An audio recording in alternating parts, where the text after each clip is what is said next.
Buster sniffs the peace lily in the planter between the two lifts as we wait. A low whir signals its approach, and I cock my head. No voices. Regardless, I draw Buster to one side. The door opens. It's empty, so we enter and I press 11. Buster sits by my feet, impatient but still, his ears pricked. Inside, the lift smells of daisy perfume. That's Leo Rankin from the 7th floor. Well, not Leo, his girlfriend, Ingrid. She's no doubt been over for their regular Friday night dinner before Leo unceremoniously bundles her off home.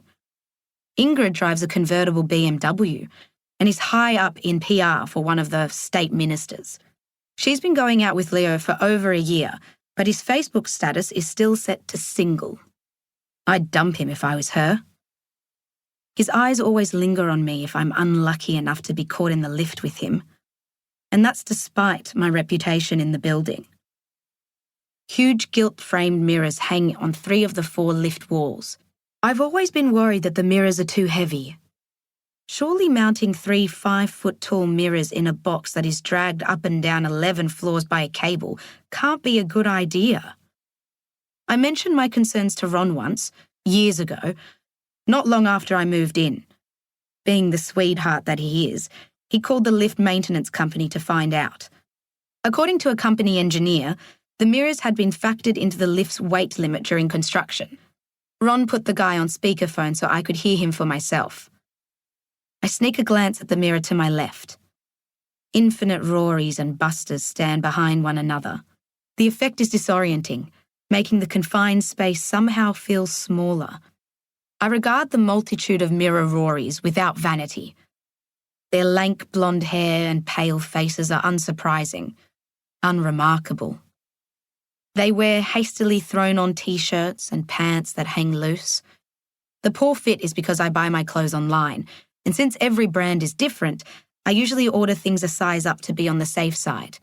I'm unlikely to trek down to the post office to return anything, so it's less wasteful that way.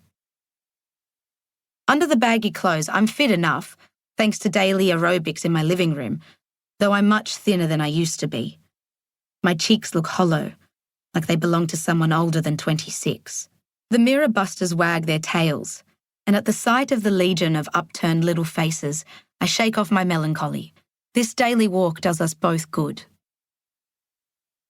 We emerge into a small vestibule, glassed in on 3 sides, and I swipe my security fob to access the communal roof. Despite the humidity, I suck in the fresh air as we pad soundlessly across the artificial grass to look at the city. The Sydney Harbour Bridge is luminous, anchored by glowing yellow pylons at each end, the water below the arch as still as glass. To its right, the tips of the Opera House sails rise over the lush green of the Botanic Gardens, their curves familiar yet striking, almost alien. To the left of the bridge, the CBD is dominated by skyscrapers overlooking the grass of the Domain, most with more lights on than off, demonstrating scant regard for climate change. The spires and stone of St. Mary's Cathedral in the foreground provide a touch of Europe. Overhead, the inky sky is vast, the stars dim by the glow of the city. This is the Sydney I'd wanted to live in since I was a child, dreaming of escape from my small town and family. I almost laugh at the irony. I've escaped. I look at this view virtually every day. Yet, I'm more of a prisoner here than I was in Bowra Creek. Buster starts walking clockwise, our usual direction. I check my wristwatch. It's an old digital one, far too big for my wrist.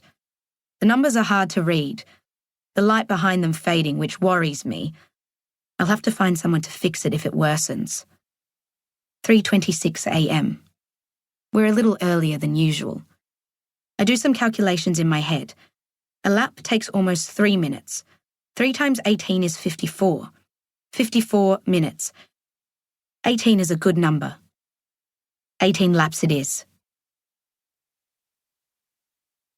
The Panorama is a relatively small building, 10 stories plus this communal rooftop area, with its undercover space in the centre, complete with bar-style